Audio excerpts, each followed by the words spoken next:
ক্ষমতাচ্যুত প্রধানমন্ত্রী শেখ হাসিনা দিল্লিতে অবস্থান করে সম্প্রতি যে মন্তব্য করেছেন তাতে স্পষ্ট দিক নির্দেশনার অভাবে হতাশ হয়ে পড়েছেন কলকাতায় আশ্রয় নেওয়া আওয়ামী লীগের শীর্ষস্থানীয় নেতারা। আন্তর্জাতিক সংবাদ মাধ্যমে ইন্টারভিউ নেত্রীর মন্তব্যে দলের ভবিষ্যৎ কৌশল নিয়ে প্রশ্ন উঠেছে। নেত্রীর মন্তব্যে হুঙ্কারের যথেষ্ট অভাব ছিল বলে মনে করছে তারা।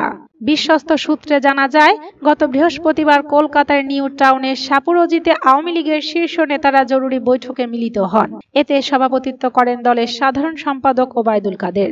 শীর্ষ নেতৃত্বের কাছ থেকে পরিস্থিতি উত্তরণে স্পষ্ট কঠিন কোনো নির্দেশনা না আসায় বৈঠকের নেতাদের মধ্যে গভীর হতাশা দেখা দেয়।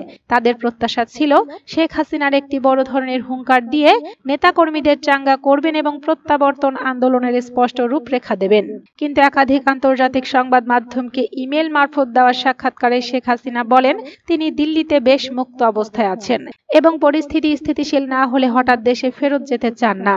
নাম প্রকাশে অনিচ্ছুক একাধিক নেতার কথায় তার মন্তব্য দলের বর্তমান কঠিন পরিস্থিতিতে কর্মীদের মধ্যে আরো হতাশা সৃষ্টি করেছে। আর কতদিন বসে থাকব? দলের অভ্যন্তরে এমনই হতাশার সুর। নেতাদের মূল ক্ষোভ হলো নিষেধাজ্ঞার মুখে থাকা দলের ভবিষ্যৎ নেতৃত্ব কর্মীদের দীর্ঘ সময় ধরে নিষ্ক্রিয় বসে রয়েছে। তাদের প্রশ্ন, আর কতদিন এভাবে বসে থাকতে হবে? নিষিদ্ধ দলের সাধারণ সম্পাদক ওবায়দুল কাদেরও বৈঠকে পরিস্থিতির ভয়াবহতা তুলে ধরে এক প্রকার হতাশা প্রকাশ করেন বলে জানা গেছে। বৈঠকে দলের অন্দরের একটি চাঞ্চল্যকর বিভাজনও প্রকাশ্যে আসে।